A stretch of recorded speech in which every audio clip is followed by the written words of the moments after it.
Assalamualaikum geng. Hari ni aku nak share dengan korang cara nak check saman JPJ. Okey, JPJ sahaja, okey. Okey, yang pertamanya pergi dekat Google, type MySikap. Okey, kemudian pergi portal MySikap Jabatan Pembangunan Jalan tu.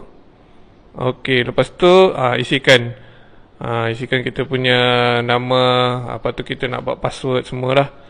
Okey, tapi sebelum nak login ni, pastikan korang dah register dululah macam biasa. Kena register apa tu, pendaftaran lah.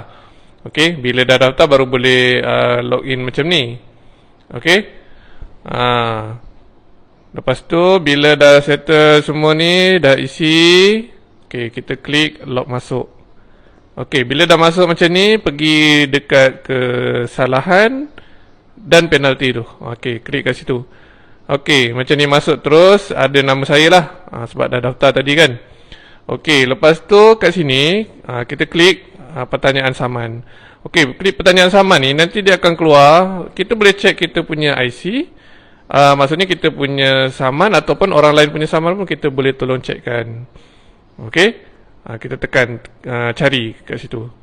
Okey, tekan cari, kat situ dia tulis, dia keluarlah kat situ jawapan dia, rekod tidak wujud. Okey, Alhamdulillah, aku tak ada saman lah.